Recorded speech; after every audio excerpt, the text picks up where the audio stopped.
Despite being sentenced to life in prison in 1986 for racketeering, Carmine Persico maintained his grip on the Colombos for decades. Mafia scholars have long argued over who was the greatest family, who was the greatest boss, who built the greatest criminal empire. Names like Joe Gallo and Lucky Luciano come to mind, but their terms were relatively short-lived. They had to prove themselves and rise through the ranks before enjoying their moment at the top. But there was one man who was, it seemed, born a mobster and who stayed at the top long after his contemporaries died off. Now that he himself has passed away, a look back at his criminal legacy is in order. In elementary school, he shook his classmates down for lunch money. By the time he was 15, he'd already been involved in a shootout between two rival gangs. By 17, he'd been accused of a murder. By 20, he was accused of another. At 40, the Colombo crime family was under his power and remained that way until his death at age 85. It seems that Carmine Persico was born to be a mob boss, and that's just what he was until his dying day. Carmine John Persico Jr. was born in New York City on August 8, 1933. His father was a legal stenographer, a noble profession compared to what his son would become. Unlike many of his Mafia counterparts, Persico didn't grow up in the mob, but instead grew up on the streets, forming his own gangs and getting into fights. After gaining a childhood reputation as a bully, Persico dropped out of school at 16, preferring to spend his days on the streets as opposed to inside a classroom. Around that same time, he formed a street gang known as the Garfield Boys. Within the next year, he would be accused of fatally beating a rival gang member in Prospect Park, though all charges would eventually be dropped. Over the next few years with the Garfield Boys, Carmine Persico made a name for himself as a gangster not to be trifled with. Naturally, the Mafia became interested in the young man, and in the early 1950s, he was recruited by the Profasi crime family, which would later become the Colombo family. For his first act as a Mafia man, the Profasi family threw him into the deep end. The details of the crime are mostly speculation, as the case remains unsolved, but rumor has it that Persico was responsible for the infamous 1957 death of Albert Anastasia. No one was ever charged for the gruesome crime, but several Colombo family members, as well as Persico's blood relatives, claimed Persico bragged about committing the crime in later years. With the murder of such an important figure under his belt, assuming he was the killer, Carmine Persico became a respected figure in the Mafia and quickly began climbing the ranks of power.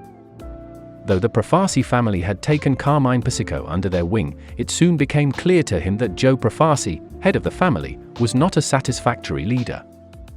Before long, a faction of the Profasi family, led by the Gallo brothers Joe, Albert, and Lawrence, began to conspire to overthrow Joe Profasi. The bosses of other crime families, allegedly also disappointed in Profasi's leadership, began encouraging the Gallows. Carlo Gambino and Tommy Lucci specifically supported the Gallows' plan to overthrow Profasi. Knowing that Persico was also on board, the Gallows invited him to discuss strategy. Profasi, however, had gotten word of the Gallows' plan and bribed Persico with lucrative rackets if he'd switch sides against them. The night that Persico had been scheduled to meet the Gallows, he ambushed them, allegedly attempting to strangle Joe Gallo. Though a policeman broke up the fight, causing Persico to flee, word got around that Persico had flipped sides. Before long, he earned himself his infamous nickname, the Snake. In 1962, Joe Profasi died after a battle with cancer. He was succeeded by underboss Joseph Magliocco, who was forced out a year later by Joe Colombo. During Magliocco's reign, the Gallo brothers attempted to retaliate against Carmine Persico and almost succeeded. One night, a van pulled up next to Persico's car and a gunman shot him in the shoulder and face. Rumor has it that Persico spat out the bullet that had hit him in the face and drove off. After the attempt on his life, however, a different fate was in store for Carmine Persico. In 1963, he was arrested on extortion charges and imprisoned for a short time. However, despite his imprisonment, when Joe Colombo took over the family, he made Persico a capo. After being released from prison, Carmine Persico returned to the streets full-time, working time in labor racketeering, extortion and murder for hire. By the time 1970 rolled around, Persico's crew was the Colombo family's most profitable.